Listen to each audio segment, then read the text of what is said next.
Hi అండి, ఎలా ఉన్నారు? ఈ మధ్యకాలంలో మన పెన్మచ్చ సుబ్బరాజు గారు, అదే మన పెన్మచ్చ బాబాయ్ ఏదో అంటున్నాడు. ఒకసారి ఆయనకి మనం సమాధానం చెప్పేటువంటి ప్రయత్నం చేద్దాం. రైట్, ఒకసారి వినండి. మరి కయ్యను ఆదాము యొక్క కూతుర్ని అంటే సొంత చెల్లెల్ని పెళ్లి చేసుకున్నట్ట కాదా? మీరు ఎక్కడ అబ్రహాము అంటే ఇప్పుడు మన పెన్మచ్చ బాబాయ్ గారికి వచ్చిన డౌటానుమానం ఏంటంటే, మీ బైబిల్ ప్రకారంగా వావి వరుసల గురించి మీ బైబిల్ వాళ్ళు మాట్లాడకూడదు. నాకు తెలిసి అక్కడ ఎవరో ఒక వ్యక్తి వావి వరుసల గురించి ప్రశ్నించినట్టున్నారు.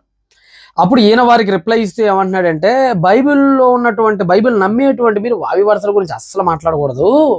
ఎందుకు మాట్లాడకూడదంటే, మీ బైబిల్లోనే ఆదాము అవ్వల సంతానం ఎవరిని పెళ్లి చేసుకున్నారు? ఒకళ్ళకొకళ్ళే కదా పెళ్లి చేసుకుంది, అన్న చెల్లెళ్ళు అక్క తమ్ముళ్ళే కదా. కయ్యను ఇంతకు ఎవరిని పెళ్లి చేసుకున్నాడు? కయ్యను కూడా సొంత చెల్లెళ్ళనే కదా పెళ్లి చేసుకుంది. కాబట్టి అసలు బైబిల్ ప్రారంభంలోనే వావి వరుసలు తప్పించింది. కాబట్టి మీరు వావి వరుసల గురించి మాట్లాడకూడదు అన్నట్లుగా మన బాబాయ్ గారు మాట్లాడుతున్నారు. ఈ మధ్య చాలా మందికి కూడా ఇదే సందేహం ఉండుండొచ్చును గాక. ఏమని, అదేంటండి బాబు, బైబిల్ వావి వరుసల గురించి అలా అద్భుతంగా మాట్లాడతాయి కదా, మరి అలాంటిది ఆదామవ్వల కాలాల్లో మరి వాళ్ళందరూ సర్వైవ్ అయ్యి ఇంత దూరం మానవ జాతి వచ్చిందంటే వాళ్ళలో వాళ్ళే పెళ్లి చేసుకోబట్టే కదా. అంటే అన్నా చెల్లెళ్ళు అక్కా తమ్ముళ్ళ పెళ్ళిళ్ళని బైబిల్ స్వాగతించిందా? అప్పుడైతే ఓకేనా, ఇప్పుడైతే తప్ప అన్నట్టుగా మాట్లాడేవాళ్ళు కూడా లేకపోలేదు. వాళ్ళకి నేను సమాధానం చెప్పాలనుకున్నా. ఒకటేంటంటే, పెన్మచ్చ బాబాయ్, ఇప్పుడు ఆదామవ్వలకి పుట్టారు కదా, వాళ్ళందరూ ఒకళ్ళకొకళ్ళు ముఖ్యంగా భిన్న లింగాలు అన్నా చెల్లెళ్ళు అక్కా తమ్ముళ్ళు అవుతారని బైబిల్ ఎక్కడ చెప్పింది బాబాయ్? నువ్వు చెప్పు. బైబిల్ ఎక్కడ ఏం చెప్పిందా? బైబిల్ ఎక్కడ చెప్పలా. మన దగ్గర ఉన్న ఇదే వరుస ఆ ప్రాంతంలో కూడా అదే వరుస వాళ్ళని గ్యారంటీ లేదు కదా. బైబిల్ ఎక్కడ కూడా ఆదామవ్వలకి పుట్టినటువంటి రెండు భిన్నలింగాల వాళ్ళు ఒకళ్ళకొకళ్ళు అన్నా చెల్లెళ్ళు అవుతారు, అక్కా తమ్ముళ్ళు అవుతారని బైబిల్ ఎక్కడ చెప్పలేదే. బైబిల్ ఏమని చెప్తుంది? మీరు ఫలించి అభివృద్ధి పొంది విస్తరించి భూమిని నిండించండి. అంటే అసలు వాళ్ళు పుట్టిందే ఒకళ్ళనొకళ్ళు వివాహాలు చేసుకొని భూమిని నిండించటానికి. అసలు వాళ్ళు ఈ లోకంలో జన్మించిందే అన్నా చెల్లెలుగా బతకటానికి కాదు, ఒకళ్ళకొకళ్ళు వివాహం చేసుకొని మానవ జాతిని ముందుకు తీసుకెళ్ళటానికి. అంటే అన్నా చెల్లి అనే లేబులు వాళ్ళ మీద పెట్టకండి. లేదు అసలు. అక్క తమ్ముడు అన్నా చెల్లి అనే లేబుల్ వాళ్ళకి లేదు. వాళ్ళు పుట్టుకతో రెండు లేబుల్స్ కలిగి ఉన్నారు. స్త్రీలందరూ కూడా స్త్రీ అనే లేబుల్, చెల్లి అక్క అనే లేబుల్ లేదు వాళ్ళకి. పురుషులందరికీ కూడా పురుషుడు అనే లేబుల్. అంటే దేవుడు పెట్టని లేబుల్స్ని 2026లో ఆఫీసులో కూర్చున్న నువ్వు నీ లేబుల్ని తీసుకొని వెళ్ళి అప్పుడెప్పుడు ఆదామవ్వల కాలంలో ఈ లేబుల్ని అతికిచ్చే ప్రయత్నం చేస్తావేంటి? అసలు అతికించేటువంటి ప్రయత్నం చేయకూడదు. బైబిల్ ఎక్కడా కూడా వాళ్ళు ఒకళ్ళకొకళ్ళు అక్క తమ్ముళ్ళు అన్నా చెల్లెళ్ళు అవుతారని ఈ లేబుల్తో వాళ్ళని సృష్టించారని దేవుడు ఎక్కడ చెప్పలా. వాళ్ళని కేవలం స్త్రీలుగా కేవలం పురుషులుగా మాత్రమే సృష్టించాడు. మీకు అర్థం కావడానికి ఒక ఉదాహరణ చెప్తా. అలా పెట్టడం ఎలా తప్పైతే ఒక ఉదాహరణ చెప్తా. ఫర్ ఎగ్జాంపుల్, ఇప్పుడు మనకి ఏది బెటర్, రైట్, ఆ మధ్యప్రదేశ్లో అమర్కంటక్ అనేటువంటి ఒక ప్రాంతం ఉంటుంది, ఓకేనా, ఒక పర్వతం. ఈ అమర్కంటక్ మీద నుంచి 3 నదులు ప్రవహిస్తూ ఉంటాయండి. ఒకటి నర్మదా నది, 2 సోను నది. మరి ముఖ్యంగా ఈ నర్మదా నది, ఈ సోను నది 2 నదులు అమర్కంటక్ మీద పుట్టిని అక్కడి నుంచే ప్రవహిస్తున్నాయి. ఇవన్నీ ఎప్పుడు ప్రారంభమైనాయి చెప్పలే. 17 కోట్ల సంవత్సరాల కిందటికి వెళ్తే నర్మదా నది లేదు. 17 కోట్ల సంవత్సరాల కిందకి వెళ్తే సోను నది లేదు. అప్పుడు కేవలం అమర్కంటక్ అనే ఒక పర్వతం మీద నీటి ఓట మాత్రమే ఉంది, నీటి సదుపాయం మాత్రమే ఉంది. అంటే అమర్కంటక్ లాంటి ప్రాంతంలో నీటి ఓట మాత్రమే ఉంది. అప్పుడు నర్మదా లేదు, అప్పుడు సోను లేదు. కాబట్టి తర్వాత కాలంలో అది ప్రవహించగా ప్రవహించగా ప్రవహించగా ఒక నది నర్మదా అయింది. ఆ తర్వాత మరొక వైపు మరొక దిక్కును ఇంకోటి ప్రవహించగా ప్రవహించగా అది సోను అయింది. అంటే సోన్ రివర్ కానీ నర్మదా రివర్ కానీ 17 కోట్ల సంవత్సరాల కిందట లేవు. అప్పుడు కేవలం నీటి ఓటే. ఇప్పుడు అమర్కంటక్ దగ్గరికి వెళ్ళి అమర్కంటక్ దగ్గర నీటి ఓటను చూసి ఇది నర్మదా నది, ఇది సోను నది అని విభజించవచ్చా మనం? నీటి ఓట పుట్టుద్ది కదా ఎక్కడ, అమర్కంటక్ దగ్గర. ఆ నీటి ఓటకి ఇప్పుడు నువ్వు ఏం పేరు పెడతావు? ఆ నీటి ఓట నర్మదా నది అని పిలుస్తావా? ఆ నీటి ఓటను సోను రివర్ అని పిలుస్తావా? లేదంటే మధ్యలో స్కేల్ పెట్టి గీత కొట్టేమని విభజిస్తావా? అసలు విభజించడం కుదిరిద్దా? కుదరదు కదా. కుదరదు కదా బాబాయ్. అది కేవలం అమర్కంటక్ పైన పుట్టినటువంటి నీటి ఓట కేవలం నీరే, అంతకు మించి ఏవీ కాదు. కేవలం H2O, అంతకుమించి ఏమీ కాదు. అదొక నీటి ఊట. దానికి నువ్వు నర్మదా నది అని లేబుల్ పెట్టకూడదు, తప్పు అది. తర్వాత పుట్టింది నర్మదా నది. అమర్కంటక్ మీద ఉన్న నీటి ఊటకు సోను నది అని పేరు పెట్టకు, లేదు తప్పు అది. తర్వాత పుట్టింది సోను నది. అంటే అసలు ఈ నదులు పుట్టక మునుపున్న నీటి ఊటకి ఈ లేబుల్స్ మనం పెట్టకూడదు. అది కేవలం అమర్కంటక్ మీద పుట్టినటువంటి స్వచ్ఛమైన పవిత్రమైన నీళ్లు మాత్రమే. అది ఫలానా నది అని నువ్వు చెప్పకూడదు. ఇప్పుడున్న లేబుల్ని తీసుకెళ్ళి అప్పుడు నువ్వు అతికించకూడదు. తర్వాత నది ప్రవాహం పెరిగే కొంది, అది ఇంకా తనను తాను ప్రవహించే కొంది తర్వాత కాలంలో ఇది నర్మదా నది అయిందండి, ఇది సోన్ నది అయిందండి, అది ఇంకో నది అయిందండి అని తర్వాత నదులు వచ్చినాయి. తర్వాత వచ్చిన నదుల పేర్లు తీసుకెళ్ళి అమర్కంటక్ మీరున్న స్వచ్ఛమైన నీటి ఊటకు నువ్వు పెట్టకూడదు కదా. పెడతాం తప్పు కదా. నర్మదా నదిలో ఎవడో వరదలు వచ్చి 4 చచ్చారు. అది తీసుకెళ్ళి నువ్వు అమర్కంటక్ ఆపాదిస్తావా, నర్మదా నదికి ఆపాదిస్తావా? సోన్ నదిలో ఏదో లోయలో దిగి ఎవడో పోయాడు, అది తీసుకెళ్ళి అమర్కంటక్ ఆపాదిస్తూ సోన్ నది వరకే పరిమితం చేస్తావా? ఫ్యాక్టరీలు బాగా పెరిగిపోయినాయి, కాలుష్యం బాగా పెరిగిపోయింది, నర్మదా నది నీళ్లు అపవిత్రం అయిపోయినాయి అనుకుందాం. ఇప్పుడు ఇది అమర్కంటక్ ఆపాదించకూడదు కదా. అమర్కంటక్ స్వచ్ఛమైంది, అక్కడి నుంచే ఈ నది వచ్చి ఉండొచ్చు. కానీ దీని కాలుష్యం అమర్కంటక్ మనం ఆపాదించకూడదు. సోన్ నది అమర్కంటక్ నుంచే వచ్చి ఉండొచ్చు, కానీ సోన్ నదిలో చచ్చిన 10 మందిని తీసుకెళ్లి ఈ ఘాతకన్ను అమర్కంటక్ ఆపాదించకూడదు. అదేంటండి మరి ఈ 2 వచ్చినాయి అక్కడి నుంచే కదండి అంటే అక్కడి నుంచే వచ్చినాయి, కానీ అప్పుడు ఈ 2 లేవు కాబట్టి. అర్థమైందా? అలానే ఆదామవ్వల కాలాల్లో వాళ్ళు కేవలం H2O టమాటోలో మనుషులు అంతే, అంతకుమించి ఏమీ కాదు వాళ్ళు. తర్వాత సమాజ వ్యవస్థ ముందుకెళ్లే కొంది, సమూహాలుగా మానవుడు పెరిగే కొంది, కుటుంబాలుగా మనుషులు విస్తరించే కొంది అప్పుడు మానవుడు గీతలు గీసుకొని వరసల్ని పెట్టుకోవడం ప్రారంభించాడు. అవి తర్వాత వచ్చినాయి. ఆదామవ్వల కాలాల్లో ఈ వరసలు లేవు. ఫస్ట్ మీరు గుర్తుపెట్టుకోండి. రెండో విషయం ఏంటంటే ఇది నేనే కాదు, ఈ రోజుల్లో ఏదో బైబిల్ని చూసి హవ్వా అన్న చెల్లెళ్ళు పెళ్లిళ్ళు చేసుకున్నారటండి ఆదాం కాలంలో, హవ్వా అక్క తమ్ముడు పెళ్లి చేసుకున్నారటండి హవ్వ కాలంలో అని అనుకోవటానికి ఏం లే. మీ నాస్తికుడు ఎవరో ఫ్రెడరిక్ యాంగిల్స్, తెలుసుగా సుబ్బరాజు బాబాయ్? నాకు తెలిసి ఫ్రెడరిక్ యాంగిల్స్ రాకుండా నువ్వు నాస్తికుడు అయితే పక్కాగా అయ్యి ఉండవు. పక్కాగా ఫ్రెడరిక్ యాంగిల్స్ గారు మీకు తెలిసే ఉంటారు. ఎవరు ఫ్రెడరిక్ యాంగిల్స్?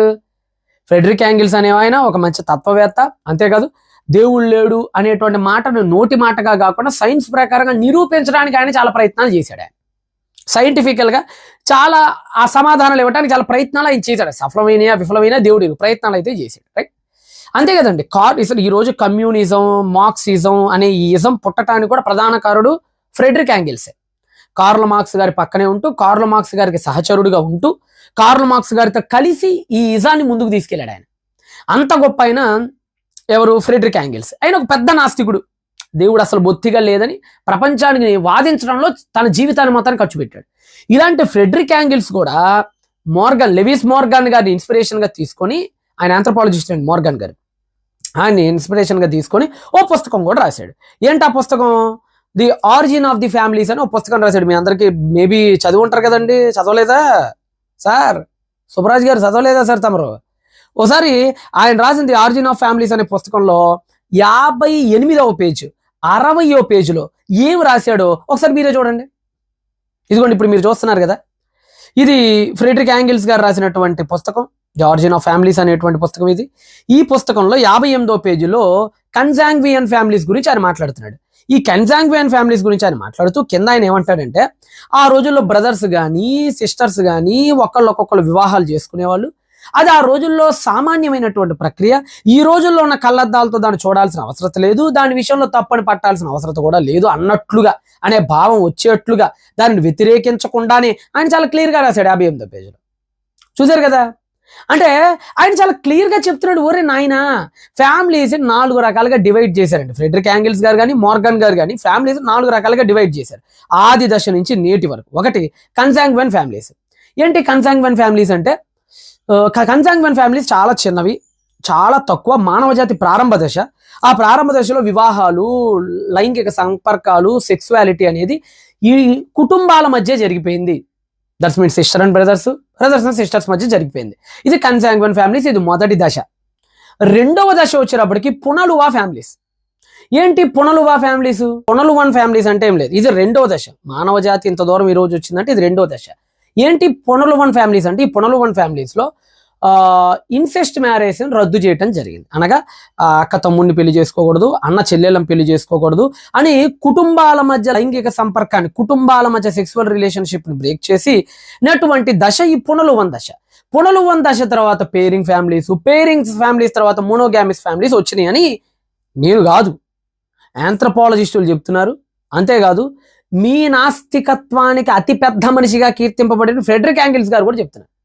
అంటే according to Frederick Engels consanguine families లో ఈ కుటుంబాల లోపలే వివాహాలు జరగటం అనేది ఆయన కూడా ఏం తప్పట్టట్లా, దాని ఏం తప్పట్టట్లా. మరి బైబిల్ దగ్గరకు వచ్చినప్పటికి మాత్రం మీ దేవుడికి సమంజసమా, ఒకే దగ్గర నుండి ఆ అన్న చెల్లెలు అక్క తమ్ముళ్ళు పెళ్లిళ్ళు చేసుకోవటం ఏంది అని అంటాం ఏంటి సార్? 60వ పేజీలో కూడా ఏమన్నాడు ఆయన, ఒకసారి అది కూడా చూడండి. 60వ పేజీలో ఏమన్నాడు? 60వ పేజీలో పునలువన్ ఫ్యామిలీస్ వచ్చినాయి. ఈ పునలువన్ ఫ్యామిలీస్ లో ఈ కుటుంబం లోపల జరిగేటువంటి సెక్సువల్ రిలేషన్స్ మాత్రం అక్కడ రద్దు చేసి ఆ నెక్స్ట్ స్టెప్ లోకి మానవుడు అడుగు పెట్టాడని చెప్తున్నారు ఆయన. చూసారు కదా? అంటే మీ నాస్తికత్వం ప్రకారంగా కూడా, మీ నాస్తిక సమాజానికి అతిపెద్ద మనిషిగా కీర్తింపబడే ఫ్రెడరిక్ యాంగిల్స్ ప్రకారంగా కూడా ఇది పెద్ద పాపమేమీ కాదు, అది కన్సాంగ్యుయిన్ ఫ్యామిలీ టైం కాబట్టి. గట్టిగా మాట్లాడితే ఆదామవ్వలు కూడా అటు ఇటుగా కన్సాంగ్యుయిన్ ఫ్యామిలీ లక్షణాలు కలిగి ఉన్నోళ్లే. అంటే వాళ్ళు పర్ఫెక్ట్ గా కన్సాంగ్యుయిన్ ఫ్యామిలీ అని నేను చెప్పట్లా, నీ లెక్కలోకి వచ్చి నీకు అర్థం కావాలి కాబట్టి చెప్తున్నాను. నీ భాషలో చెప్పాలంటే ఆదాం అండ్ అవ్వల కుటుంబాలు కూడా అటు ఇటుగా కన్సాంగ్యుయిన్ ఫ్యామిలీకి చాలా దగ్గరగా ఉన్నటువంటి ఫ్యామిలీనే వాళ్ళు కూడా. మరి ఆ రోజులో కన్సాంగ్యుయిన్ ఫ్యామిలీలో కామన్ అని మీ ఫ్రెడరిక్ యాంగిల్స్ చెప్తున్నప్పుడు బైబిల్ దగ్గర ఎందుకు తప్పట్టాల్సి వస్తుంది తమరు? కాబట్టి అసలు ఫస్ట్ విషయం ఏంటంటే వాళ్ళు బ్రదర్స్ అండ్ సిస్టర్స్ అని బైబిల్ ఎక్కడా చెప్పాల. స్వలింగాల మధ్య రిలేషన్ ఉందేమో కానీ, అర్థమైందా? ఒకే లింగాల మధ్య రిలేషన్ ఉంటే ఉండొచ్చును కాక కానీ భిన్న లింగాల మధ్య రిలేషన్ లేదు ఆదామవ్వల గారి కాలం. వాళ్ళు పుట్టుకతోని ఒకళ్ళనొకళ్ళు వివాహాలు చేసుకోవడానికి పుట్టిన జంట. అది అమర్కంటక్ టైపులో నీళ్లు చాలా పవిత్రంగా ఉన్నాయి, తర్వాత పొల్యూట్ అయిపోయినాయి, తర్వాత జన్యుపరమైన లోపాలు వచ్చినాయి, తర్వాత వాళ్ళని చేసుకోవటం ద్వారా ఈ పునలువన్ ఫ్యామిలీ దాటిన తర్వాత ఖచ్చితంగా దేవుడు ఈ దిశానిర్దేశాలను చేశాడు. అంటే ఇప్పుడు నేను ఈ పునలువన్ ఫ్యామిలీ, కన్సాంగ్యుయిన్ ఫ్యామిలీ యొక్క కాలం యొక్క పరిమితిని ఏమి నేను తీసుకోవట్లా. సిద్ధాంతాలు నీది వేరు కావచ్చు, సిద్ధాంతం నాది వేరు కావచ్చు, నేను క్రియేషనిస్ట్ కావచ్చు, నువ్వు ఎవల్యూషనిస్ట్ కావచ్చు, కానీ కాన్సెప్ట్ గురించి మాట్లాడుతున్నాను నేను, అంతే. ఓకేనా? కాబట్టి అంతే. ఎందుకంటే ఇప్పుడు అమ్మ కడుపులో స్టెమ్ సెల్స్ ఉంటాయి. స్టెమ్ సెల్స్ అనేవి ప్రారంభంలో కేవలం స్టెమ్ సెల్సే. అది గుండె, అది కాలేయం, అది లివర్ అని నువ్వు చెప్పకూడదు. ఎందుకు? ఈ స్టెమ్ సెల్స్ తర్వాత కాలంలో కణ విభజనకు గురై కొన్ని కలుసుకొని ఓ గుండెగా, తర్వాత లివర్గా, తర్వాత ఇంకో దానిగా మారినాయి. కానీ ప్రారంభం దగ్గరికి వెళ్తే ఇవేవీ లేవు, కేవలం స్టెమ్ సెల్స్ మాత్రమే ఉండే. అలానే ప్రారంభ మనుషుల కాలం అటు ఇటుగా కన్సాంగ్యుయిన్ ఫ్యామిలీకి చాలా దగ్గరగా, లక్షణాలకు చాలా దగ్గరగా ఉన్న ఫ్యామిలీ కాబట్టి ఆ రోజుల్లో అలా జరగటం అనేది ఈ రోజున్న కళ్ళద్దాలు బట్టి మనం చూడకూడదు. అది వేరు, దాని కథ వేరు. ఓకేనా? ఈరోజు మనం మోడర్న్ ఫ్యామిలీ సిస్టంలో ప్యాట్రియార్కల్ అండ్ మ్యాట్రియార్కల్ సొసైటీస్లో ఉన్నాం మనం. కాబట్టి మనకి కన్సాంగ్యుయిన్ ఫ్యామిలీస్కి తేడా లేదా? ఉంటుంది. ఓకేనా? నెక్స్ట్ నెంబర్ 2 ఏంటంటే వావి వరసలు అనేవి డిసైడ్ చేయాల్సిన వాడు దేవుడు. వావి వరసలు అనేవి డిసైడ్ చేయాల్సిన వాడు దేవుడు. ఆ దేవుడిచ్చిన మనస్సాక్షి ద్వారా సత్ప్రవర్తనుడైన మానవుడు, వీళ్ళిద్దరూ డివైడ్ చేయాలి. ఇప్పుడు వావి వరసలు తప్పటం అనేదండి యూనివర్సల్గా మనం ఇప్పుడు ఆపాదించకూడదు. అన్ని కోణాల్లో, అన్ని సందర్భాల్లో అందరికీ మనం ఆపాదించకూడదు. ఫర్ ఎగ్జాంపుల్, మన Andhra, some parts of Telangana and also Tamil Nadu, ఈ ప్రాంతాల్లో అత్త కూతురుని పెళ్లి చేసుకోవటం, అత్త కూతురుతో ప్రేమాయణం సాగించడం అనేది ఇట్స్ వెరీ కామన్ మనకి, అంతే కదా? ఈరోజు అత్త కూతుర్ని వివాహం ఆడటం అనేది చాలా చాలా కామన్. పుట్టుకతోనే బావమర్దలు ఇద్దరు ముచ్చట్లాడుకుంటారు, ప్రేమల్లో పడిపోతారు. పెద్ద పెద్ద ప్రేమాయణాలు, ఆయాయనాలు, ఈ ఆయనాలు అనేవి వివాహాలు దాకా అయిపోయి తాటి పిల్లని కూడా అంటారు. కానీ మీరు కనుక దీన్ని నార్త్ ఇండియాలో కనుక చేశారు అనుకోండి, నార్త్ ఇండియాలో అత్త కూతుర్ని మరదలు అవ్వదు, నార్త్ ఇండియాలో అత్త కూతురు చెల్లి అయ్యిద్ది అక్కడ. అంటే నువ్వు పిన్ని కూతురుని ఎలాగైతే చూస్తున్నావో ఇక్కడ, నువ్వు తెలంగాణ ఆంధ్రలో పిన్ని కూతురుని ఎంత పవిత్రంగా చూస్తున్నావో, నా చెల్లి అని, అత్త కూతుర్ని ఉత్తర భారతదేశం, ముఖ్యంగా మధ్యప్రదేశ్, ఉత్తరప్రదేశ్, ఉత్తరాఖండ్ లాంటి ప్రాంతాల్లో ఇలానే చూస్తారు. అక్కడికి వెళ్ళి నువ్వు ఇక్కడ అనుకో అత్త కూతురు మీద చేసి భుజంగి వెళ్ళి ఏం బాగున్నావే అని అనొచ్చు, అక్కడైతే మా చెల్లి బాగున్నావా అని అనాలి. అంటే ఎంత తేడా ఉందో చూసారా? 2026 సంవత్సరంలో ఒకే భారతదేశంలో, ఒకే హిందూ మతంలో, ఒకే దేవీ దేవతల్ని నమ్మే వాళ్ళలోనే ఆ పార్ట్స్ లో ఒక వరుస ఉంటుంది, ఈ పార్ట్స్ లో ఇంకో వరుస ఉంటుంది. అంటే ఇప్పుడు ఉత్తరప్రదేశ్ మధ్యప్రదేశ్ వాళ్ళకి మన ఆంధ్ర తెలంగాణ తమిళనాడులో ఉన్న అనేక మంది జనాలు వావి వరుసలు తప్పిన వాళ్ళ కనపడతారు. ఈడేంట్రా అత్త కూతురు సెల్లి అయితే సెల్లిని పెళ్లి చేసుకుంటాడేంద్రా మూర్ఖుడు మెదవన్నర వెదవా అంటారు వాళ్ళు. మరి కానీ మనకి ఇది కామన్. మనం వాళ్ళని చూసి షాక్ అవుతాం. ఇది ఏందిరా అత్త కూతురు చెల్లేంది అని నువ్వు అనుకుంటావు. చెప్తున్నాను కదా, వాడి యాంగిల్ అది కరెక్ట్, ఈ యాంగిల్ ఇది కరెక్ట్. సరే మీకు అనుమానం ఉంటే నేను వచ్చిన ఫోన్ కాల్ చేస్తాను. మా వాడు ఒకడు ఉన్నాడు లేండి, మా తమ్ముడు ఒకడు ఉన్నాడు. ఫోన్ చేద్దాం, ట్రై చేద్దాం, లిఫ్ట్ చేస్తాడో లేదో. రైట్, మేషక్ ఎక్కడున్నాడు తమ్ముడు? రైట్, దొరికాడు, కొడదాం.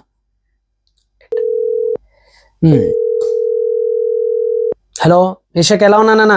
గుడ్ ఈవినింగ్ అన్నయ్య, బాగున్నాను. మీరు ఎలా ఉన్నారు? నానా వెరీ గుడ్ నాన్న, నేను కూడా చాలా బాగున్నాను. I'm fine by God grace. Okay నానా, నాకు ఇప్పుడు చిన్న సందేహం వచ్చిందిరా నాన్న. ఇప్పుడు నువ్వు ఎక్కడున్నా? మధ్యప్రదేశ్లోనేనా ఇంకెక్కడైనా ఉన్నావా ప్రస్తుతానికి నువ్వు? ఇప్పుడు మధ్యప్రదేశ్ లో ఉన్నాను. ఓహో, ఓకే ఓకే ఓకే, మధ్యప్రదేశ్లోనే ఉన్నావా? వెరీ గుడ్ నాన్న. ఓకే నాన్న, నాకు వచ్చిన సందేహం ఏంటంటే మా ఆంధ్ర తెలంగాణ ఈ తమిళనాడు ఈ ప్రాంతాలు ఉన్నాయి కదా, ఈ ప్రాంతాల్లో అత్త కూతుర్ని మరదలు అంటారు నాన్న. అంటే అత్త కూతురు మరదలు అంటారు. ఇక్కడ ప్రేమాయణాలు పెళ్లిళ్ళు కూడా చేసుకుంటారు. అండ్ మరి మీ వైపు అత్త కూతురు ఏమంటారా నాన్న? మీ వైపు అత్త కూతురు ఏమంటారు? అంటే ఇక్కడ అత్త కూతురిని చెల్లి అంటారన్న. ఒకవేళ కానీ పెళ్లి చేసుకుంటే చెప్పుతో కొడతారు ఎక్కడైతే.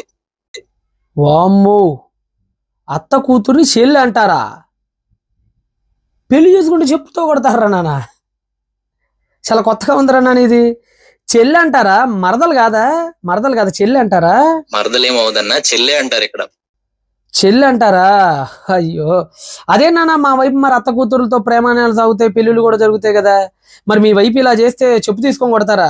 ఖచ్చితంగా అన్న, ఖచ్చితంగా చెప్పు తీసుకొని కొడతారు. అబ్బో, మరి ఆంధ్ర తెలంగాణ వాళ్ళు పెళ్లిళ్ళు చేసుకుంటారు కదా, మరి మీ దృష్టిలో మరి మా ఆంధ్ర వాళ్ళు మా తెలంగాణ వాళ్ళు మరి మీ దృష్టిలో ఎలాంటి వాళ్ళు నాన్న? అంటే వాళ్ళు ఒకవేళ మనం గానీ ఇలా చేసుకున్నాం అనుకో, ఇలా చేసుకునే వాళ్ళని చూసి వీళ్ళు ఖచ్చితంగా బావి వరుసలు లేవనుకుంటారన్న. ఓ, వావి వరుసలు లేవనుకుంటారా నాన్న? అంటే ఇప్పుడు సౌత్ ఇండియన్ పీపుల్ హిందీ కళ్ళద్దాలతో చూస్తే, అంటే హిందీ వాళ్ళ కళ్ళద్దాలతో చూస్తే మరి వావి వరుసలు లేనట్టేరా నాన్న మరి? 100% అన్న అసలు. ఓకే నాన్న, ఓకేరా, థ్యాంక్ యూ రా నాన్న. రైట్, అంటే చూసారా, అంటే మన దగ్గర అత్త కూతురు మరదలు అయితే మరి వాళ్ళ దగ్గర చెల్లి అయిద్దట. మధ్యప్రదేశ్ వాడికి దృష్టిలోనేమో ఆంధ్ర వాడు వావి వరుసలు తప్పాడు. పంజాబ్ హర్యానా లాంటి కొన్ని ప్రాంతాలు ఏకంగా మధ్యప్రదేశ్ లోని వావి వరుసలు తప్పినాయి అని అంటారు. అక్కడ కొన్ని కమ్యూనిటీస్ ఉంటాయి, జాట్ కానీ జజ్జర్ కానీ ఇంకా కొన్ని కమ్యూనిటీస్ ఉంటాయి. ఫర్ ఎగ్జాంపుల్ హిసార్, రోహ్తక్, జీంద్ లాంటి కొన్ని కమ్యూనిటీస్ ఉంటాయి. ఖాప్ అంటారు వాళ్ళు, ఏమంటారు భాయిచారా అంటారు వాళ్ళు. అంటే అర్థం ఏంటంటే ఒక గ్రామంలో పుట్టిన వాళ్ళందరూ అక్క తమ్ముళ్ళు అన్న చెల్లెళ్ళే, వాళ్ళు ఎవరు పెళ్లి చేసుకోకూడదు. అంటే ఇప్పుడు ఫర్ ఎగ్జాంపుల్ నేను కనుక ఆ ప్రాంతంలో ఉంటే, నేను పలానా ఎక్స్ అని విలేజ్లో కనుక పుడితే, నాతో ఏ మాత్రం సంబంధం లేని ఇంకొక అమ్మాయి ఎక్స్లో కనుక పుడితే ఆ అమ్మాయి నాకు ఖచ్చితంగా చిన్నదైతే చెల్లి అయితే పెద్దదైతే అక్కది, మీ ఇద్దరు ఎటు పరిస్థితులు పెళ్లి చేసుకోకూడదు అంతే. అంటే అది కులంతో సంబంధం లేదే, దేంతో లేదే. అంటే దీని భౌగోళిక సగోత్రత అంటారు. అంటే అర్థమైందంటే ఒకే గ్రామంలో పుట్టినటువంటి స్త్రీ పురుషులు అయితే చాలు, ఇక స్త్రీ పురుషులు అయితే చాలు, ఏంలే పుట్టమ్మాయి స్త్రీ పుట్టోడు పురుషుడు అయితే చాలు, పెద్దోడైతే అన్న చిన్నోడైతే తమ్ముడు అయిపోతాడు అంతే. అక్కడ గోత్రాలతో లేదంటే అక్కడ కులాలతో దేంతో పనిలే. ఇప్పుడు ఫర్ ఎగ్జాంపుల్ ఇందాక తమ్ముడు ఫోన్ చేసే మధ్యప్రదేశ్లో ఉంటాడు. ఇప్పుడు ఇదే మధ్యప్రదేశ్లో ఒక ఊర్లో వాళ్ళు ఇంకో ఊర్లో పెళ్లి చేసుకుంటారు. ఇప్పుడు ఫర్ ఎగ్జాంపుల్ మధ్యప్రదేశ్లో జబల్పూర్ ఉంది, నాకు బాగా తెలిసిన ప్రాంతం అది. జబల్పూర్లో ఉన్న ఆడవాళ్ళు జబల్పూర్లో ఉన్న మగాళ్ళని పెళ్లి చేసుకుంటారు. ఇది తప్పు కాదు కదా, నీ లెక్కలో నా లెక్కలో తప్పు కాదు. కానీ ఇప్పుడు నేను చెప్పినటువంటి జజ్జర్ కమ్యూనిటీ, జాట్ కమ్యూనిటీలు, హర్యానా పంజాబ్లో ఉండే కమ్యూనిటీల దగ్గరికి వెళ్ళారు అనుకో, అరే ఈ మధ్యప్రదేశ్లో వావి వరుసలు తప్పుతున్నారా, ఒకే గ్రామం వాళ్ళని పెళ్లి చేసుకున్నారు, ఇదేమన్నా సమంజసమేనరా, ఇదేమన్నా బాగుండిద్దేట్రా, ఇదంతానా వాళ్ళిద్దరు అన్నా చెల్లెళ్ళు కదా అయ్యేది, వాళ్ళిద్దరికి పెళ్లిళ్ళు చేస్తారు ఇంద్ర ఒకే ఊరు వాళ్ళకి అని అంటారు వాళ్ళు. అంటే అంటే అంటే ఒక సౌత్ ఇండియన్ పర్సన్ మధ్యప్రదేశ్ లాంటి వ్యక్తికి వావి వరుసలు తప్పినోడు అవుతాడు. ఒక మధ్యప్రదేశ్ వ్యక్తి పంజాబ్ హర్యానాలోని కొన్ని పర్టికులర్ సెక్స్కి ఇతర వావి వరుసలు తప్పినోడు అవుతాడు. ఇలా మనం ఆలోచించుకుంటూ పోతే వావి వరుసలు అనేవి సమాజాన్ని బట్టి, బోర్డర్స్ని బట్టి ఒకే మతంలో కూడా వేరువేరుగా ఉంటాయి. అంటే నేను ఇప్పుడు ఎందుకు చెప్తున్నానంటే, ఇదంతా మీకు ఎందుకు చెప్తున్నానంటే, ఆంధ్రాలో జరిగినటువంటి ఒక వరసని మధ్యప్రదేశ్ కళ్ళద్దాలతో చూడకూడదు. మధ్యప్రదేశ్లో జరిగేటువంటి ఒక తంతుని పంజాబ్ హర్యానా కళ్ళద్దాలతో చూడకూడదు. అలా కనుక చూస్తే వావి వరుసలు తప్పినట్టు అయింది. అలానే ఎప్పుడో కన్జాంగ్వెన్ ఫ్యామిలీకి దగ్గరగా లక్షణాలు కలిగి ఉన్నటువంటి ఆదామవ్వల ఫ్యామిలీలో అప్పుడేదో జరిగిన ఒక సంఘటనని 2026లో ఉన్న కళ్ళద్దాలు అలా పెట్టుకుని ఈ మోడర్న్ 3D ఐస్తో చూస్తే వావి వరుసలు తప్పినట్టుగానే ఉండింది. కాబట్టి అస్సలు మన కళ్ళద్దాలతో పక్క రాష్ట్రాన్ని చూడకూడనప్పుడు ఈ 2026 సంవత్సరంలో ఉండి క్రీస్తుకు పూర్వం ఎప్పుడో 1000 సంవత్సరాలు ఉన్నదాన్ని ఎలా చూస్తావు నువ్వు? చూడకూడదు బాబాయ్. కాబట్టి బైబిల్ ప్రకారంగా కయ్యను సొంత చెల్లిని పెళ్లి చేసుకోలే, తర్వాత వచ్చిన లేబుల్ అది. అసలు మొదట్లో ఆ లేబుల్ లేదు కాబట్టి ఆయన ఒక స్త్రీని మాత్రమే పెళ్లి చేసుకున్నాడు. ఓకేనా, రైట్. నెంబర్ 2, ఇంకా మన బాబాయ్ ఇంతటితో వదలలేదండి. అబ్రహాం గారి దగ్గరికి వెళ్ళాడు, చాలా వాటిని కదిలిచ్చాడు. చూద్దాం. తన తండ్రి కుమార్తెను పెళ్లి చేసుకున్న మాట వాస్తవమా కాదు? అబ్రహాము తన తండ్రి కుమార్తెను పెళ్లి చేసుకున్న మాట వాస్తవమా కాదా? అంటే అబ్రహాం గారు తన తండ్రి కుమార్తెను పెళ్లి చేసుకున్న మాట వాస్తవమా కాదా అన్నాడు. సార్ బాబాయ్ సుబ్రాజ్ గారు, తమరు పైనే చదువుతున్నారు సంగతుల్ని. అబ్బే నాస్తికులు ఇంకా గట్టిగా పోరాటం చేయాలి, గట్టిగా పోరాటం చేయాలి. ఇలా కాదు, వాస్తవానికి అక్కడ తండ్రి కుమార్తె అనే తెలుగు పదానికి ఒక్క అర్థమే ఉంది, కానీ హీబ్రూలో బెత్ అంటారు, కుమార్తెను బెత్ అంటారు. అదే సమయంలో కుమారుణ్ణి బెన్ అంటారు. కాబట్టి ఈ బెత్ అంటే అర్థం ఏంటంటే కుమార్తె కావచ్చు, మనవరాలు కావచ్చు, ముని మనవరాలు కూడా కావచ్చు, మనం చెప్పలేం. కాబట్టి నా తండ్రి యొక్క బెత్ని పెళ్లి చేసుకున్నాను. అక్కడ బెత్ ప్లేస్లో నువ్వు బ్రాకెట్లో ఏం పెట్టాలి అనేది కాంటెక్స్ట్ చెప్పాలి, కల్చర్ చెప్పాలి. కాబట్టి కల్చర్ ప్రకారంగా అబ్రహాం గారు తెరహు గారికి పుట్టిన, అంటే 2వ భార్య సంతానం 3వ భార్య సంతానం అట్లా కూడా ఆయన పెళ్లి చేసుకోవాలా. ఆయన తెరహు గారి మనవరాల్ని పెళ్లి చేసుకున్నాడు. ఆవిడ హారాను కుమార్తె అని బైబిల్ లేఖనాల్లో మనకు అంది, యూదుల సాంప్రదాయంలో కూడా ఉంది మనకి. కాబట్టి అబ్రహాం గారు బెత్ని పెళ్లి చేసుకున్నాడు, తండ్రి యొక్క బెత్ని పెళ్లి చేసుకున్నాడు, అంటే మనవరాన్ని పెళ్లి చేసుకున్నాడు. బాబాయ్ సోదరుని అయితే కదా, ఎందుకంటే హిబ్రూలో అవహోత్ అనే పదానికి వేరే అర్థం ఉంటుంది. అది ఫరో దగ్గరికి వెళ్ళినప్పుడు, అబీమెలెకు చెప్పినప్పుడు నేను నా తండ్రి కుమార్తెను చేసుకున్న మాట వాస్తవమే అని అక్కడ కూడా అవహోత్ అంటారు. దాని గురించి మాట్లాడుకోవాలంటే ఇంకో పెద్ద గంట సేపు టాపిక్ కూడా చెప్పుకోవచ్చు. కాబట్టి ఆయన ఏమి సోదరుని చెల్లిని పెళ్లి చేసుకోలేదు, సోదరి వరుస ఆవిడని పెళ్లి చేసుకున్నాడా లేదా? లేదు. పెద్ద కుమారుడైన ఏరుని దేవుడు చంపేసిన తర్వాత అతని సోదరుడైన వానాన్ని యోధ పిలిచి నీ వదిన గారి దగ్గరికి పోయి మరిది ధర్మం. బాబాయ్ నేను అదే చెప్పేది. నువ్వు వదిన గారి దగ్గరికి వెళ్ళి వదిన గారి దగ్గరికి వెళ్ళటం అనేది, అసలు ఆ వదిన గారు అనే లేబుల్ ఆ రోజుల్లో లేదు. యోధ సమాజంలో వదిన గారు అనే లేబుల్ లేదు. యూదుల్లోనే కాదు, మన ఇండియాలో కూడా చాలా కమ్యూనిటీస్లో లేదు. మన ఇండియాలో కూడా గోండు కమ్యూనిటీ హిందువులే, కానీ అక్కడ వదిన అనే సాంప్రదాయం ఉండదు. జాట్ కమ్యూనిటీ, అక్కడ కూడా వదిన అనే సాంప్రదాయం లేదు.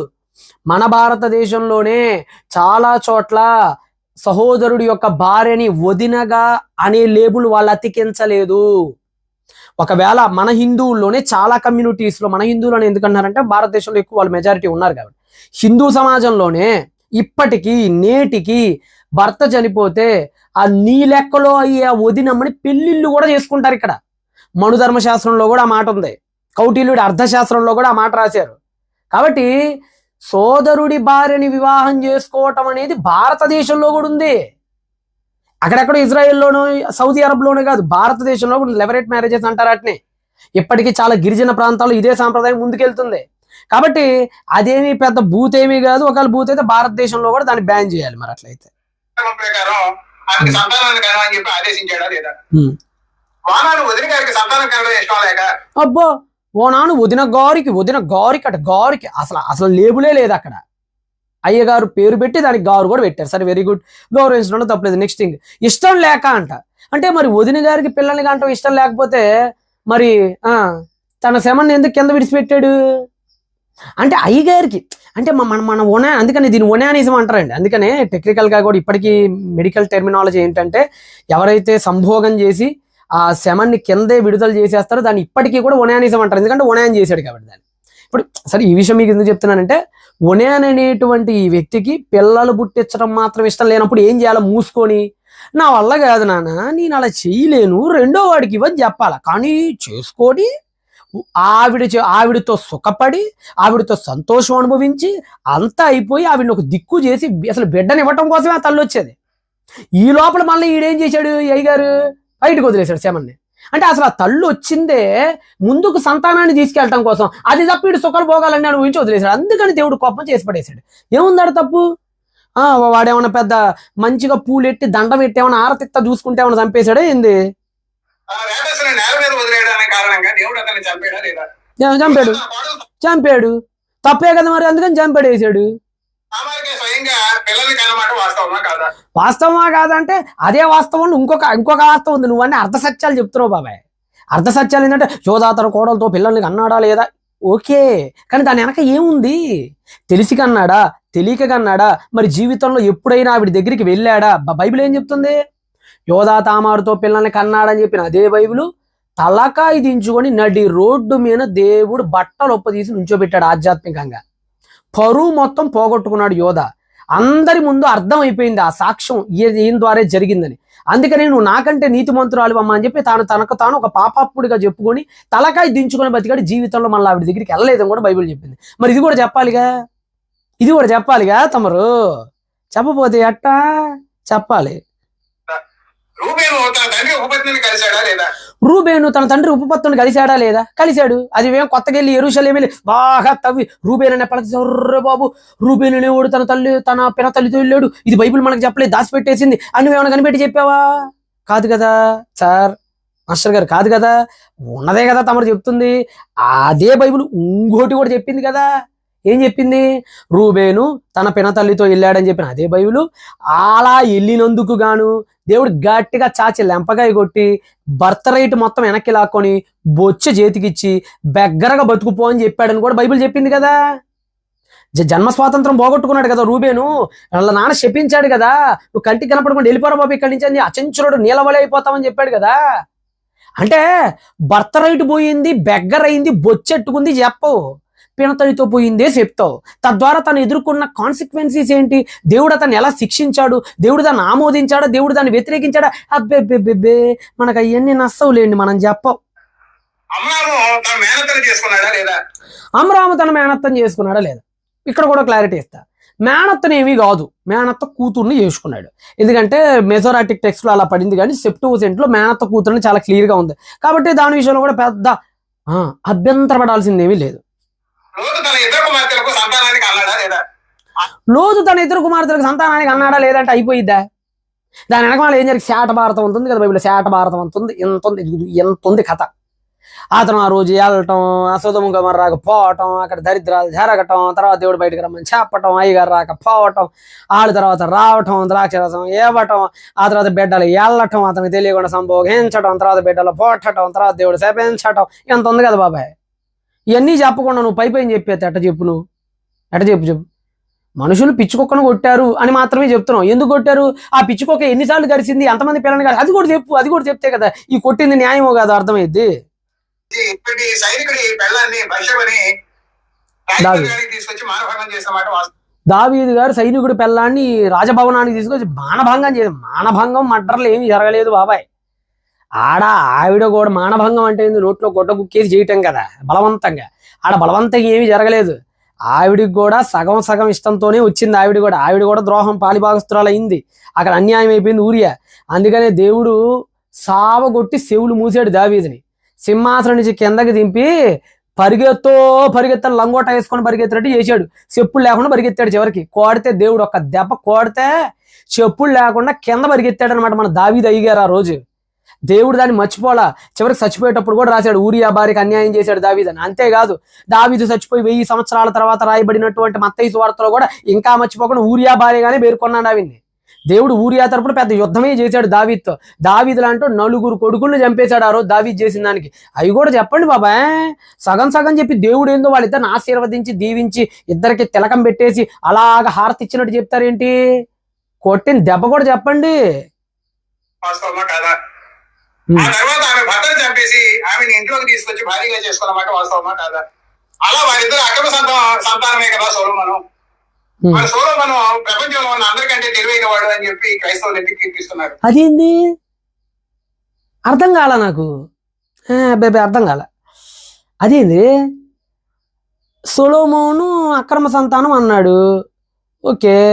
అక్రమ సంతానం అయితే మళ్ళీ తెలివిగల్లోడని కీర్తిస్తారు ఎందుకని అంటాడు ఏంది? వారిద్దరు అక్రమ సంతానమే కదా సొలొమోను. మన సొలొమోను ప్రపంచంలో ఉన్న అందరికంటే తెలివైన వాడు అని చెప్పి క్రైస్తవులు ఎత్తి కీర్తిస్తున్నారు. అదేంది బాబాయ్, కీర్తించకూడదా? అంటే తెలివి ఉంటే కీర్తించకూడదా? అంటే అక్రమ సంతానం అయితే ఒకవేళ కాదులేండి, అప్పటికి భార్య పెళ్ళి అయిపోయింది ఆయనకి. అంటే అక్రమ సంతానం అయితే కీర్తించకూడదా బాబాయ్? అదేంటి, నాకు అసలు అర్థం కాలే ఈ లాజిక్. ఇప్పుడు పాపం పాపమే, స్కిల్లే కదా, సిన్నే స్కిల్లే. ఇప్పుడు ఫర్ ఎగ్జాంపుల్ మన సచిన్ టెండూల్కర్ ఫ్రెండ్ వినోద్ కాంబ్లే ఉన్నాడు, అతను పెద్ద డ్రగ్గిస్ట్, మందుకు బానిసాడు, అందుకని చెప్పి అతను మంచి క్రికెటర్ కాదని చెప్తావా? మన న్యూజిలాండ్ జెస్సీ రైడర్ ఉన్నాడు, అతను కూడా ఇలానే మత్తు పానీయాలకు అలవాటు పడ్డాడు, అందుకని చెప్పి అతను మంచి బ్యాట్స్మెన్ కాదని చెప్తావా? నాకు అర్థం కాల. ఇప్పుడు ఒక వంట మేస్త్రి తాగుబోతాడు కానీ వంట బాగా చేస్తాడు, అంతే తాగుబోతాడు కాబట్టి వంట బాగా చేస్తాడని అనకూడదనంటే స్కిల్ వేరు సిన్ను వేరు బాబాయ్. సొలొమోన్ని అదే బైబిల్ ఎండగట్టింది, సొలొమోన్ని అదే బైబిల్ అసలు ఎట్ట దింపాలో రాట్లే అట్ట దింపాడు దేవుడు. అదే సమయంలో తెలివి ఉంది కాబట్టి తెలివిగల్లోడు అన్నాడు, ఆ దేవుడు అన్నాడు కాబట్టి మేము కూడా చెప్తున్నాం. ఇది ఎక్కడ గొడవ? ఇప్పుడు బిల్ గేట్స్ ధనవంతుడు, ఈ మధ్య ఆ లావిడికి డాకులు ఇచ్చాడు, అందుకని చెప్పి బిల్ గేట్స్ ధనవంతుడు కాకుండా పోతాడా? విజయ్ ఈ మధ్య, ఎవరు విజయ్ అంటే మా విజయ్ కాదు, జోసఫ్ విజయ్ తమిళనాడు. మరి జోసఫ్ విజయ్ ఆ లావిడికి ఈ మధ్య విడాకులు ఇచ్చేసి ఆ త్రిషతో ఉంటున్నాడని టాకు, మనకి క్లారిటీ లేదు, అందుకని చెప్పి సీఎం కాదంటావా ఏంది? నాకు అర్థం కాలే ఈ లాజిక్.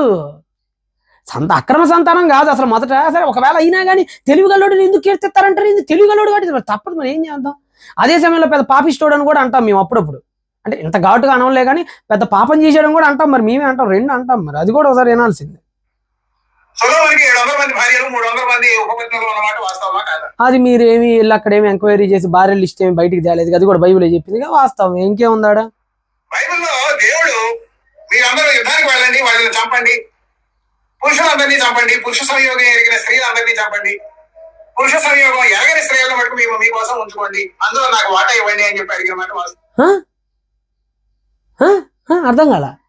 యుద్ధానికి వెళ్ళినప్పుడల్లానట దేవుడట పురుష సంయోగం ఎరుగని స్త్రీలను ఏమో తీసుకురండి, పురుష సంయోగం ఎరిగిన స్త్రీలను చంపని చెప్పాడా? యాడ చెప్పాడు బాబాయ్? నువ్వు చెప్పు, యుద్ధానికి వెళ్ళినప్పుడు యాడ చెప్పాడు చెప్పు, ఎక్కడ ఏం చెప్పాడు అట్లా? యాడ చెప్పాడు? ఒక్కసాట చెప్పాడు. అది ఎవరి కోసం చెప్పాడు? మిద్యానీయుల మొయాబీయుల కూటమిపై యుద్ధానికి వెళ్ళినప్పుడు మాత్రమే చెప్పాడు. జాగ్రత్తగానండి. ఈరోజు బైబిల్లో చాలా మంది ఇలానే వాగుతున్నారు. ఏమంటున్నారు తెలుసా? బైబిల్లో దేవుడు యుద్ధానికి వెళ్ళినప్పుడు పురుష సంయోగం ఎరుగని స్త్రీలను తెచ్చుకొని వాళ్ళని వాడుకోమని చెప్పాడు, ఎరిగిన వాళ్ళని ఏమో చంపిపడేయమని చెప్పాడు. ఈయనేం దేవుడు అన్నారు? నాయనా, ఎన్నో యుద్ధాలు చేశాడు, ఏ యుద్ధంలో కూడా దేవుడు ఆ పని చెప్పలా. అమలేకైట్స్ జరిగినప్పుడు కానీ, కనానైట్స్, పెరజైట్స్, గిర్గాషైట్స్, హివైట్స్, హిట్టైట్స్, జబూసైట్స్, ఎవ్వరితో జరిగిన యుద్ధంలో కూడా దేవుడు ఈ మాట చెప్పనుగాక చెప్పలేదు.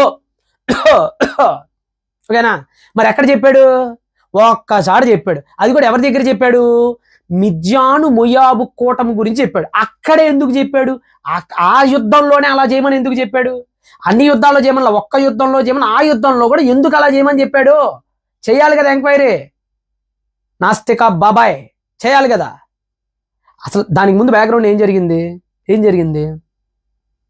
ఇశ్రాయేలీలో 24,000 మంది చనిపోవటానికి, అలా చెప్తున్నా, ఇశ్రాయేలు జాతిలో 24,000 మంది చనిపోవటానికి మిద్యాను మొయాబీయులు కారకులయ్యారు. వాళ్ళ ఆడోళ్ళే వీళ్ళని చంపారు. సంఖ్యాకాండం 25వ అధ్యాయం, the book of Numbers chapter number 25 verse number 1 to 3 కానీ 6 to 10 కానీ మీరు చదవండి. బైబిల్ ఓపెన్ చేసి చదవండి. అక్కడ ఏమైనా ఉంటది? మొయాబు స్త్రీలు, నెక్స్ట్ మిద్యాను స్త్రీలు, కొజ్బి, మిద్యాను ప్రధాని కుమార్తెట కొజ్బి. ఇలా కొజ్బి అనేటువంటి మిద్యాను స్త్రీలు, మొయాబు స్త్రీలు ఇద్దరు కలిసి ఇశ్రాయేలీలతో పాపం చేసి 24,000 మంది ఇశ్రాయేలీలు చావటానికి ఆ స్త్రీలు కారకులయ్యారు. వాళ్ళు హనీ ట్రాప్ చేశారు.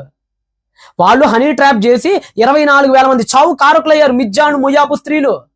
అందుకని దేవుడు ఏం చేశాడు? 31వ అధ్యాయంలో వీళ్ళు వెళ్ళేటప్పుడు, ఒరే నాయనా, ఏ స్త్రీల ద్వారానైతే మీరు నాశనం అయిపోయారు, ఏ స్త్రీలైతే మిమ్మల్ని పతనం చేశారు, అదే యుద్ధానికి మీరు వెళ్ళినప్పుడు, అదే రాజుల మీదకి మీరు వెళ్ళినప్పుడు వాళ్ళ స్త్రీలలో పెళ్లి కాని వాళ్ళని మీరు తెచ్చుకోండి, మీకు ఇష్టమైతే శుభ్రంగా పెళ్లి కూడా చేసుకోమని చెప్పాడు. ఉంచుకోమని చెప్పలా, చెప్పాడు. ఉంచుకోమని చెప్పాడా? చెప్పాడండి. ఏమని చెప్పాడు అక్కడ దేవుడు? ఒకసారి తీయండి, ఒకసారి నీ కూడా ఇప్పుడే సెట్ చేస్తాను. ద్వితీయోపదేశ కాండం డ్యూటోనమీ చాప్టర్ నెంబర్ 21 వర్స్ నెంబర్ 9, 10 ఒకసారి చూడండి. 9, 10, 11, 12 ఒకసారి చదవండి. ఏమని చెప్పాడు ఇక్కడ? నీవు నీ శత్రువులతో యుద్ధము చేయబోనప్పుడు నీ దేవుడైన యెహోవా నీ చేతికి వారిని అప్పగించిన తర్వాత వారిని చెరపట్టి ఆ చెరపట్టబడిన వారిలో రూపవతి అయిన దానిని, అనగా కాస్త అందంగా ఉన్న దానిని కనుక చూచి ఆమెను మోహించి ఆమెను పెండ్లి చేసుకున్న మనస్సయి నీ ఇంట ఆమెను చేర్చుకొనిన తర్వాత, అంటే పెళ్లి చేసుకొనిన మనసై అంటే యుద్ధానికి వెళ్ళాడు. ఒక స్త్రీ అతనికి నచ్చింది, ఉంచుకోవాలా, ఉంపుడు గత్తెలా ఉంచుకోమని చెప్పలా, పెళ్లి చేసుకోండి నోరు మూసుకోండి. నచ్చితే వివాహం మాత్రమే చేసుకోండి. ఎక్స్ట్రాలు చేశాడంటే తాటత్తిస్తానని చెప్పాడు అక్కడ దేవుడు. ఏం చేశాడు చదవండి అక్కడ. పెండ్లి చేసుకున్న మనస్సయ్యి, తర్వాత ఏమన్నాడు? మనస్సయ్యి నీ ఇంట ఆమెను చేర్చుకొనిన తర్వాత ఆమె తల క్షౌరము చేయించుకొని గోళ్లను తీయించుకొని తన చెరబట్టలు తీసివేసి నీ ఇంట నివసించి 1 నెల దినములు తండ్రులు గురించి ప్రలాపన చేయవలెను. తర్వాత నీవు ఆమెను పోయి ఆమెను పెండ్లి చేసుకొనవచ్చును. ఆమె నీకు భార్యయగును. బానిసవుగును కాదు, భార్యగును. నీకు వివాహం చేసుకో, ఆవిడికి భార్యగా నీ ఇంట్లో ఉండిద్ది తప్ప ఆవిని ఏమి చేయొద్దని చెప్పాడండి. ఒకవేళ గనక ఆవిడతో గనక నీకు సంతృష్టి కలగకపోతే ఆమెను ఎవ్వరికి అమ్మ వెయ్యకూడదు, దాసిలాగా ఇంట్లో పెట్టుకొని చూడకూడదు అని చాలా క్లియర్గా చెప్పాడు మనకి ఇక్కడ. అంటే బాబాయ్ అన్ని సగం చదువుతాడండి. సగం చదివి వీడియో ముందుకు వస్తే ఇట్టానే ఉండేది బాబాయ్ గారు. కాబట్టి బైబిల్లో ఎక్కడా కూడా దేవుడు అలాంటి కమాండ్ అనేది చేయలే. కాబట్టి మొయాబు స్త్రీలు, మిద్యాను స్త్రీల దగ్గరికి వెళ్ళినప్పుడు మాత్రమే దేవుడు ఏం చెప్పాడు? యుద్ధంలో చనిపోయిన వాళ్ళని, పురుష సంయోగం ఎరుగని వాళ్ళని తెచ్చుకోడు. ఎందుకు తెచ్చుకోమన్నాడు? ఒకప్పుడు ఇదే స్త్రీలు వాళ్ళ సావు కారకులు అయ్యారు కాబట్టి ఇప్పుడు అదే స్త్రీలు వీళ్ళ సంతానాలకు కూడా కారకులు అవ్వాలి. అది అక్కడ దేవుడు అనుకుంది. ఏ స్త్రీలు అయితే వీళ్ళ సావు కారణం అయ్యారో అదే జాతి స్త్రీలు వీళ్ళ సంతానానికి కూడా కారకులు అవ్వాలనే దేవుడు చెప్పింది అక్కడ. అంతే తప్ప ఎవరి దగ్గరికి పోతే ఆడి దగ్గరికి పో, మనసు వచ్చినోడు భుజం మీద చెయ్యేసి గోకు అని దేవుడు ఎక్కడ చెప్పలేదు. 2000 మంది పురుష సంయోగం ఎరగని స్త్రీలని వాళ్ళు స్వాధీనం చేసుకుంటే అందులో దేవుడు వాటాగా 32 మంది వచ్చిన మాట వాస్తవమా కదా? ఈ దేవుడు వాటని ఏం చేస్తాడు? దేవుడు వాట నాకు అర్థం కావట్లేదు బాబాయ్. దేవుడు వాట అంటే నాకు అర్థం కావట్లేదు. నువ్వు చెప్పు నువ్వేం చేస్తాడు? బిబ్లికల్ గాడ్కి శరీరం లేదని బైబిల్ చెప్తుంది. గాడ్ ఈ స్పిరిట్ అని చెప్పి జాన్ 4:24 బైబిల్ చెప్పింది. ఆయనకి శరీరం లేదు, అంతా యాంథ్రోపోమార్ఫిక్ లాంగ్వేజ్లో రాశారు. ఆయనకి వీపు ఉందన్న, చెయ్యి ఉందన్న, కాళ్ళదంతా యాంథ్రోపోమార్ఫిక్ లాంగ్వేజ్. ఇప్పుడు ఆ 32 మంది ఏం చేస్తాడు అంటావు? మా దేవుడు ఏం చేస్తాడు? నువ్వు చెప్పు బాబాయ్. శరీరం ఉన్నవాడు ఏదని చేస్తాడు, లేనోడు ఏం చేస్తాడు చెప్పు. ఎందుకు 32 మందిని ఎందుకు పక్కన పెట్టమంటారంటే వాళ్ళు మందిరంలో నీళ్లు చేదటానికి ఉంటది, బైబిల్లోనే ఉంది. అది నీళ్లు చేదటానికి అయితేనేమి, కట్టెలు కొట్టడానికి అయితేనేమి, మందిరంలో గంగాలంలో నీళ్లు నింపటానికి అయితేనేమి, శుభ్రాలను క్లీన్ చేయటానికి ఏవి కానీ ఇవ్వమన్నాడు. అంతే తప్ప అటొక 16 మందిని ఇటొక 16 మందిని వేసుకొని అటొక చెయ్యి ఇటొక చెయ్యి వేసుకొని కొలకటానికి కాదు బాబాయ్ ఇమ్మనింది. అట్టానే ఉంది నువ్వు చెప్పేది. మరి ఈ విషయాన్ని ధృవీకరిస్తుందా లేదా? మేము వావి వరుసల గురించి మాట్లాడుతుంటే మనం మేమే మాట్లాడాలి బాబాయ్. ఎందుకంటే అక్కడ ఒకటి ఇక్కడ ఒకటి తీసుకొని నువ్వే వావి వరుసల గురించి మమ్మల్ని ప్రశ్నిస్తున్నావు. మాకు 2 అధ్యాయాలు, ఎంత పెద్ద అధ్యాయాలు ఉన్నాయి వావి వరుసలతో ఎవరితో ఎలా మసులుకోవాలని. ఒకడు తన తండ్రి కుమార్తెతో కానీ తల్లి కుమార్తె యొక్క మానాఛాదనమును తీయకూడదు, అలా కనుక తీస్తే మీలో నుంచి ఆయన గెంటేయాలి, వాడిని చంపేయాలి. ఒకడు తన తండ్రి సహోదరుని ఇలా కూడకూడదు, ఒకడు తన పినతల్లి దగ్గరికి ఇలా వెళ్ళకూడదు అని ఎంత పొడిగా అధ్యాయం ఉంటుంది బాబాయ్ మాకు. లేవికాండ 18వ అధ్యాయం, లేవికాండ 20వ అధ్యాయం. మరి ఎంత పెద్ద శాంతాడంత లిస్టు పెట్టుకొని మేము మాట్లాడకపోతే మాకు తప్ప ఇది కదా బాబాయ్. చాలా ఉంటది. లేవికాండం 18వ అధ్యాయం చదువు బాబాయ్. ఎప్పుడైనా మీరా వావి వరుసల గురించి మాట్లాడుతుంటే మరి మేము మాట్లాడతాం. ఎందుకు మాట్లాడతావు? మాకు 18వ అధ్యాయంలో ఎన్ని వావి వరుసలు ఉన్నాయో చదవండి. అలిసిపోతారు. ఇదిగో చూడండి, లేవికాండం 18:12 చదువుతున్నా. నీ తండ్రి సహోదరి మానాఛాదనము తీయకూడదు, ఆమె నీ తండ్రి రక్త సంబంధి. నీ తల్లి సహోదరి అనగా పిన్ని మానాఛాదనాన్ని తీయకూడదు. నెక్స్ట్ 14, నీ తండ్రి సహోదరుడి మానాఛాదనము అనగా ఎవరు? నీ తండ్రి సహోదరుడు అంటే బాబాయ్ యొక్క భార్యను కూడా నువ్వు చెరపకూడదు. 15, నీ కోడల్ని నువ్వు చెరపకూడదు. 16, నీ మరదల్ని నీ వదిని నువ్వు చెరపకూడదు. నెక్స్ట్ 18, నీ భార్య బ్రతికుండగా ఆవిడ చెల్లిని అనగా నీ మరదల్ని నువ్వు తెచ్చుకొని పెళ్లి చేసుకోకూడదు. ఈ రోజు ఈ యదవులు కూడా ఉన్నారు, భార్య బ్రతికుండగా మరదల్ని పెళ్లి చేసుకుంటారు, అలా కూడా చేసుకోకూడదు. ఎన్ని చెప్పాడు చెప్పండి. స్త్రీ సైన్యం వాళ్ళు పురుష సైన్యం చేయకూడదు. ఇది 18వ అధ్యాయం. 20వ అధ్యాయంకి వెళ్ళండి. 20వ అధ్యాయంలో ఇదిగోండి, ఎవడు నువ్వు తన తండ్రి నువ్వు తల్లి నేను దూషించిన వాడికి మరణశిక్ష వేయాలి. వేరే పక్క నుండి భార్యతో వ్యభిచరించగా నేను చంపిపడేయాలి. తన తండ్రి భార్యతో అనగా పిన్నితో సేనించిన వాడిని చంపిపడేయాలి. కోడలతో పోయినోడిని చంపిపడేయాలి. నెక్స్ట్ 14 వచ్చిన, స్త్రీ ఆమె తల్లిని పెళ్లి చేసుకోకూడదు అనగా కూతుర్ని తల్లిని ఒకేసారి పెళ్లి చేసుకోకూడదు. ఇలాగా 17 ఒకడు తన సహోదరుని అనగా తండ్రి కుమార్తెను కానీ తల్లి కుమార్తె కానీ చేసుకోకూడదు. కడగా ఉన్న స్త్రీతో కూడా ఎవడో వెళ్ళకూడదు. నీ తల్లి సహోదరిని కూడా ఎవడో వెళ్ళకూడదు. పినతల్లితో ఎవడో వెళ్ళకూడదు. సహోదరిని భార్యను ఎవడు చేర్చుకోకూడదు. మరి ఇన్ని ఉన్నాయి బాబాయ్, ఇన్ని ఉన్నాయి బాబాయ్. మరి ఇన్ని ఉండగా మరి వావి వరసల గురించి మేము మాట్లాడకపోతే ఇంకెవరు మాట్లాడతారు బాబాయ్? కాబట్టి ఖచ్చితంగా వావి వరసల యొక్క సంస్కరణ బైబిల్ తెచ్చింది, బైబిల్ చేసింది. బైబిల్ గ్రంథంలో గతంలో జరిగినవి డిస్క్రిప్షన్సా ప్రిస్క్రిప్షన్సా? బైబిల్లో 2 ఉంటాయండి, ఒకటి డిస్క్రిప్టివ్, 2 ప్రిస్క్రిప్టివ్. డిస్క్రిప్షన్ ఉంటుంది, ప్రిస్క్రిప్షన్ ఉంటుంది. ఏది చూసుకోవాలిగా. ఇప్పుడు ఫర్ ఎగ్జాంపుల్ TV9 ఉంది. TV9లో పలానా వ్యక్తి పలానా దిశ అనే అమ్మాయిని 7 వ్యక్తులు రేప్ చేశారంట. డిస్క్రిప్షన్ ప్రిస్క్రిప్షనా? సుబ్రాజ్ బాబాయ్ మీరు చెప్పండి, డిస్క్రిప్షన్ ప్రిస్క్రిప్షన్? అదే డిస్క్రిప్షన్ అంటే TV9 దిశ రేప్ కేసు జరిగిందని చెప్పాడు కాబట్టి మీరు కూడా అలా చేయమని చెప్పినట్ట కాదు కదా. అదే TV9 గోడేస్తాడు, ఏమని వేస్తాడు? కట్టం తీసుకున్న వాడు గాడిద. అది ప్రిస్క్రిప్షన్. ఇలా పాటించండ్రా మంచిదని చెప్తున్నాడు. హెల్మెట్లు పెట్టుకోకపోతే జరిమానాలు విధిస్తున్నారు, ఇది ప్రిస్క్రిప్షన్. పాటించండ్రా అని చెప్తున్నాడు. ఆరోగ్యాన్ని పాడు చేసుకోకుండా, అది ప్రిస్క్రిప్షన్. ప్రిస్క్రిప్షన్లు ఉంటాయి, డిస్క్రిప్షన్లు ఉంటాయి. పేపర్ చదివేటప్పుడైనా, టీవీ చూసేటప్పుడైనా. బైబిల్లో కూడా ప్రిస్క్రిప్షన్స్ ఉంటాయి, డిస్క్రిప్షన్స్ ఉంటాయి. ప్రిస్క్రిప్టివ్స్ ఉంటాయి, డిస్క్రిప్టివ్స్ ఉంటాయి. ఏది డిస్క్రిప్టివ్? ఇవి నువ్వు చెప్పిన అన్ని డిస్క్రిప్టివ్లే, ఒక్కటి ప్రిస్క్రిప్టివ్ లేదు. ఎందుకంటే యుగాంతమందున్న మీకు బుద్ధి కలగటానికే అవన్నీ రాశాడని చెప్పాడు. అవి చేయమని కూడా చెప్పాలి. ఒకవేళ యోధా తామారు యోధా కోడలతో వెళ్ళటానికి కనుక దేవుడు సమర్థిస్తే లేవికాండం 20వ అధ్యాయంలో కోడలతో వెళ్ళిన చంపాడని రాయకూడదుగా. ఒకవేళ అబ్రహాం గనక తన సొంత తండ్రి కుమార్తెను కనుక చేసుకొని దేవుడు దాన్ని ఆమోదించు కనుక ఉంటే, నీ తండ్రి కుమార్తెను కానీ తల్లి కుమార్తెను కానీ చేసుకుంటే పోతామని 20వ అధ్యాయం లేవికాండంలో రాయుడుగా తనకు తాను విరుద్ధంగా. చెప్పులే నువ్వు చెప్పులే బాబాయ్. రూబేను పినతల్లితో పోయాడు అనేది కనుక బైబిల్ సమర్థించి ఇద్దరు మీద అక్షంతలు కనుక వేసుంటే, ఒకడు తన తండ్రి ఉపపత్తిని చేరితే వాడిని చంపిబడి అంటారని లేవికాండం 18-20 అధ్యాయాలు చెప్పరుగా. కాబట్టి బాబాయ్ అవన్నీ డిస్క్రిప్టివ్స్. లేవియకాండం 18వ అధ్యాయం ప్రిస్క్రిప్షన్.